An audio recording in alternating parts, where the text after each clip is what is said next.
WANO is a massive arc with a ton of characters, but it still feels like that even more people could show up in the arc. And depending on who else shows up, it's really gonna decide how WANO ends and what comes after WANO. So in this video, we're gonna go through all the possible characters that could still show up in WANO, talk about the reasons why those characters would actually show up in WANO, and also I'll be giving my thoughts on whether or not those characters will actually come to WANO. But first off, if you are not already, make sure you subscribe to the channel so you can join our King Pirates crew. Also, if you have a good time watching this video, please drop a like for the YouTube algorithm. I would really appreciate it. Alright, but kicking off this discussion, the first people I want to talk about are the Yonko. Because at the end of the day, a Yonko showing up, that's really going to make the most impact. There's some major characters that we're going to talk about from the Marines and the world government, but there's really no other character that could show up in WANO that can drastically change what happens next besides a Yonko. And actually, there's been several theories on how the other Yonko show up in WANO. One of the biggest reasons people believe that more Yonko will show up is because we are in the Yonko saga, and although we already have two Yonko with Big Mom and Kaido and technically a third with Luffy, WANO does feel like a finale arc where it closes the chapter on a saga. And if that is the case, it'd be kinda weird if Blackbeard and Shanks never really make a major appearance in the saga. So with that being said, let's talk about our first candidate that could show up in WANO, and that is Shanks. Now when it comes to Shanks, the first thing we have to talk about is the fact that we know he's gonna be appearing in the story soon. And that's because in last year's Jump Festa, Oda had made a comment that the red-haired man will be making a move soon. Now of course he didn't specifically say Shanks, but I don't think he would troll us that badly. So based off of those comments, it pretty much meant that we were gonna see Shanks within the next year. Now initially, a lot of people thought this meant that Shanks was gonna show up during an intermission between Act 3 and Act 4, because with the way the story is currently progressing, it doesn't seem like WANO is ending anytime soon, and it seemed far more realistic that Shanks was gonna make an appearance in an intermission as opposed to actually showing up in the arc. And when I first saw Oda's comments, those were my thoughts as well, but as the raid on Onigashima in Act 3 has progressed, I'm starting to change my mind a bit. I'm not gonna go into manga spoilers, but it definitely doesn't seem like Act 3 is gonna end anytime soon. As a matter of fact, at this point, I'm not even sure there's gonna be an Act 4 and Act 5, and even if there is an Act 4 and Act 5, the way I see it playing out right now is that the raid on Onigashima is gonna conclude in Act 3. So if we get an Act 4 and Act 5, I do think that's gonna focus more on WANO and other potential characters that show up. So if that's the case, it does create an opportunity for characters like Shanks to show up. But at the same time, that's just really my speculation of how the story is gonna go, and when we actually look at the reasons why Shanks will actually show up in WANO, I find it hard to find a good reason. Part of that is because Shanks is still a complete mystery. We don't really know what his goals are, so overall his objective is just really hard to figure out, and the only thing we have to go off of is when he talked to the Gorosei about a certain pirate. As far as who he's referring to, most people think it's Blackbeard because of their previous history. There are also some people that think Shanks is evil, so they think that he's referring to Luffy. Personally, I've never been a Shanks is evil guy, and I think the most likely option is that he's just talking about Blackbeard. So as of right now, I do think Shanks' main objective is stopping Blackbeard and whatever he's after, so the only reason I see Shanks coming to WANO is to help achieve that objective. And that pretty much means Blackbeard also has to come to WANO, because I don't see Shanks going to WANO to like ask for Luffy's help. So honestly, as of right now, I see the odds of Shanks actually coming to WANO as pretty low. I think as far as Oda's comments go, we will soon see a glimpse of Shanks and what he's up to, and eventually we'll definitely get a Shanks arc where we really get to explore his character and learn more about him. I personally think that's gonna happen in Elbaf, which I talked about in this video, but right now I think the odds of Shanks coming to WANO is pretty low. But moving on to our next candidate, we have Blackbeard, a person that's very closely connected to Shanks. And Blackbeard is actually a very interesting candidate because he's a pretty popular option to come to WANO, because he actually does have many strong connections to WANO. First off, the biggest connection is probably Gecko Moria, who we saw last time was on Blackbeard's island, and Blackbeard did invite him to join his crew. And because Moria and Kaido does have that previous history, many people believe that Moria is gonna join up with Blackbeard to get revenge on Kaido. I feel like this is one of those theories when you initially think about it and hear about it, it's really exciting, but in the grand scheme of things, there really isn't that much evidence supporting it. The only thing we really have is Blackbeard inviting Moria to his crew, which honestly he could have been joking, and even more so, I just don't know if it's realistic that Moria is gonna join up Blackbeard right after he killed Absalom. And also, I'm not sure Blackbeard really gets any benefit of Moria joining his crew. So as far as this theory goes, I think it's interesting, but I don't think it's as strong as people think. But on top of that, Blackbeard does have even more possible connections to WANO, and there have been some other theories that people have talked about which give Blackbeard more reasons to come to WANO. Once again, personally, I don't think these theories are very strong, but we'll still go through them. First off, we have Shiryu, who has multiple theories surrounding him in regards to WANO. The first one being that King might actually have some connections to Impel Down, because the uniform that he wears is very similar to the uniform of Shiryu and Magellan. So if that's the case, maybe somehow Blackbeard gets involved in WANO and Shiryu kind of brings that connection together. But really, when it comes to to that theory, we don't have anything outside of the uniform. Another theory when it comes to Shiryu is that some people think that he might be a Kurozumi and from Wano. I haven't really looked into this theory too much, but I've seen people mention Shiryu's epithet of Shiryu of the Rain being similar to the Scabbers like Kikunojo of the Lingering Snow. Again, I feel like that's another theory that doesn't have that much strong evidence, but if it turns out to be true, that could be a connection of Blackbeard to Wano, giving him a reason to show up. Also, side note, since we're talking about the whole Kurozumi thing, one candidate a lot of people think could show up is Shiki, and that's because during the Orochi flashback, the old hag actually turned into a face that looked a lot like Shiki's, and this is one I've always been on the fence about because it's very clear that that guy looks a lot like Shiki, but I'm not sure if Oda really just did that as an Easter egg because Shiki really hasn't made an appearance in the main story yet, but if he does show up, that would be a really cool way to tie everything together. But yeah, when it comes to the Shiryu theories surrounding Wano, I don't think they're that strong, but guess what? That's not all, because there's one more theory connecting the Blackbeard Pirates to Wano, and this one connects to Katarina Devon solely because she has the epithet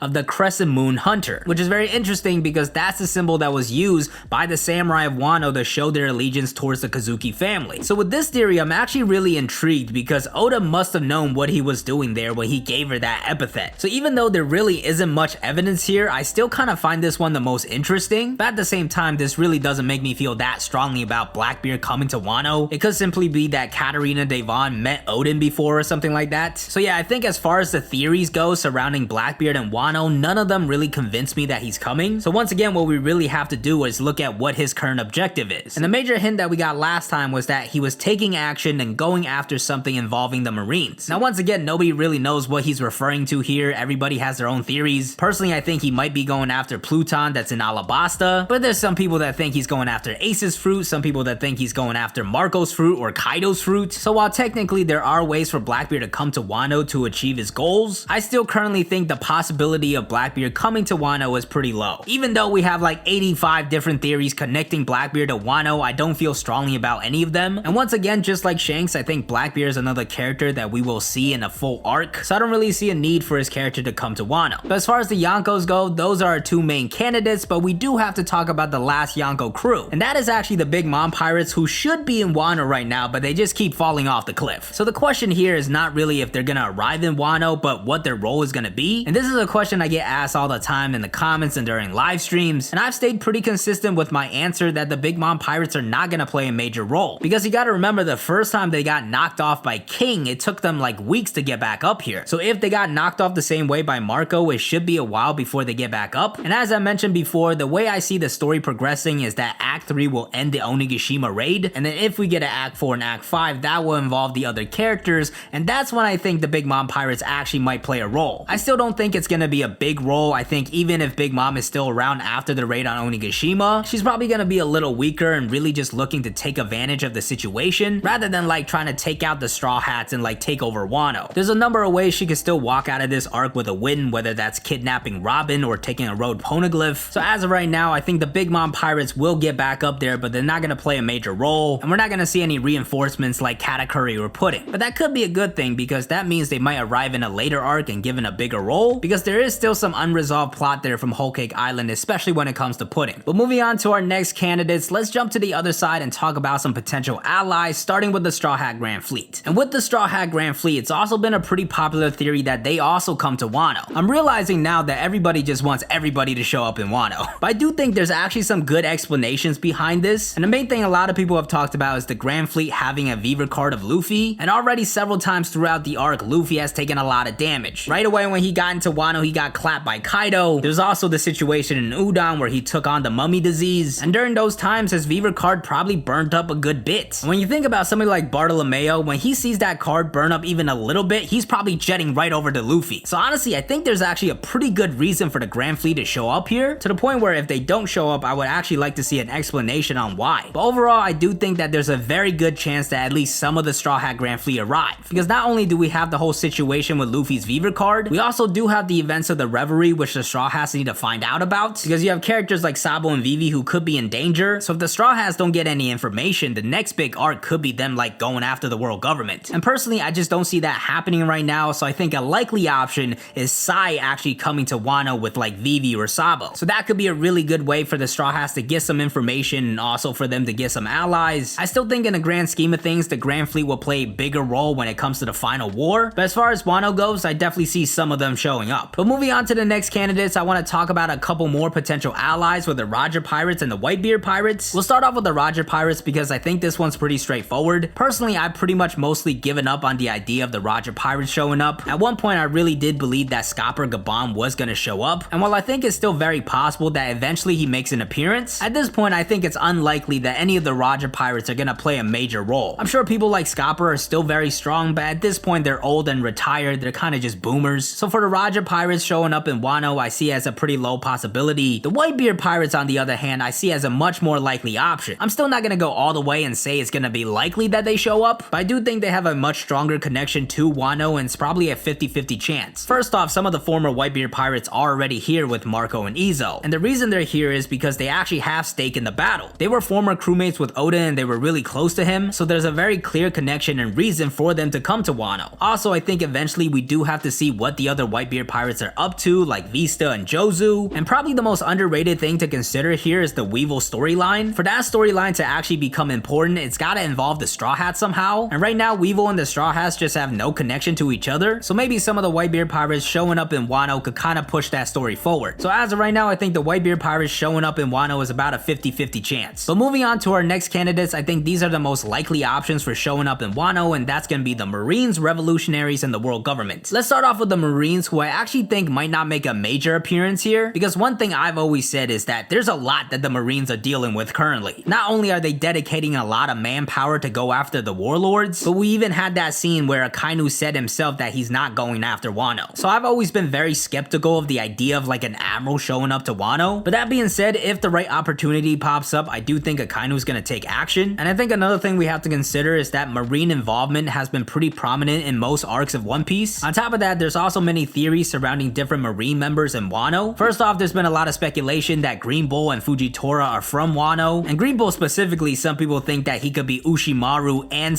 / or Zoro's dad. Once again, with these theories, I think the evidence is very interesting, but I don't personally believe in them, which is why I feel like the Marine involvement in this arc will actually be kind of minor and we won't see any admirals. And if you guys keep up with my channel, you know the one thing I've been pushing for is Vegapunk coming to WANO. If you're caught up to the manga, I explain my reasonings in this video, but one of the bigger reasons I see Vegapunk coming to WANO is because of his connection with other Marines. First off, we have Tashigi, who went to see Vegapunk to try to heal those kids, and Tashigi I feel like has to come to WANO or else it'd be a major missed opportunity. As we know, she's a huge sword nerd, I'm sure she'll be freaking out over everything, and just with her being there, I feel like could really expand on the lore of WANO. So because Tashigi might be with Vegapunk, I feel like that's a strong reason for both of them to show up. Another person to consider is Vegapunk's bodyguard Sentomaru, and really the only evidence here is how Sentomaru dresses, but it's pretty strong evidence. Sentomaru is literally wearing the exact same thing as Kozuki Oden, so I think it's very clear that Sentomaru definitely has some connections to WANO, which adds even more to my theory that Vegapunk will come to WANO. So as far as the Marines goes, we might not see some major characters like an admiral showing up to WANO, but I do think it's incredibly likely that we will see some Marines in WANO like Sentomaru and Tashigi. But jumping back to the Alliance side, we got our next candidates with the Revolutionaries, and this has always been an interesting one to me because I personally never felt that strongly about the Revolutionaries coming to WANO, but I have heard some very strong arguments from other people, and perhaps the strongest evidence is that there is some connection already built up all the way back from Dressrosa, because Sabo and Koala went to Dressrosa to find the source of the weapon producers, and while Dressrosa was the place they were distributing everything, WANO is the source of the production. So if the Revolutionaries really want to destroy the source of that production, they have to come to WANO. At the same time, I've always countered this idea with the fact that the Revolutionaries have a lot going on. First off, who else is really even available to go to WANO right now? As we saw during the Reverie, Dragon sent most of his officers on that mission, so really the only people remaining were Dragon himself, Ivankov, and Bello Betty, but we also just saw all three of them reacting to the news of Sabo, and really that's the biggest problem. They got a lot of other stuff to figure out. So as far as the Revolutionaries actually sending people over to WANO, I'm very skeptical on, but there is the option that Sabo might actually end up coming to WANO with Sai, and I think it could be a good option for the Straw Hats to get some allies and some more information, and also that way we're not gonna get Ace 2.0 with Sabo. So right now with the Revolutionaries showing up in WANO, I'm gonna lean towards likely, and really the thing that pushes it for me is the CP0's involvement in WANO. And that leads us to our final candidates of the world government, but first I do have to drop a spoiler warning for all the anime onlys. If you are not yet caught up to the manga, there will be manga spoilers going forward, so you can't really continue watching if you're not yet caught up, but you could watch this video which has no manga spoilers. Alright, but with that out of the way, the world government aren't really candidates because we know that they're coming. As we saw recently, the world government has already sent over ships in preparation of possibly Kaido getting defeated, so really the question here isn't if they're coming but who is coming. And one person a lot of people want to see is Rob Lucci. I think Lucci is a good option to show up in WANO. Not only would it make the arc more exciting by bringing back an old villain, but also Lucci was at the Reverie, so he could provide more information on that. Beyond Lucci though, I really think the world government's involvement here kinda ties together with Vegapunk and the SSG. Like I said, the Marines are very busy right now, so they don't have a lot of manpower, and I think this could be the perfect opportunity for the SSG to show up to really show what they're capable of. Now at the end of the day, I don't think WANO is gonna get annexed, and that's not because I don't think the SSG is strong, but I think there's different ways it could work out. Either it could be that Vegapunk is just an ally and he kinda helps the Straw Hats out, or some of the other allies we talked about like the Grand Fleet and the Whitebeard Pirates show up and kinda even the playing field. Sword is another group to consider in what their objectives are here. Whether or not they're actually working for the Marines or a group going up against the world government, they're definitely gonna have an impact on how the world government is gonna be able to take action. But as far as the world government goes, we already know that they're absolutely coming. This time around, I want you to think of a number between 1 through 4. If I guess it right, you gotta like, subscribe, and watch this video. The number you're thinking of is 3.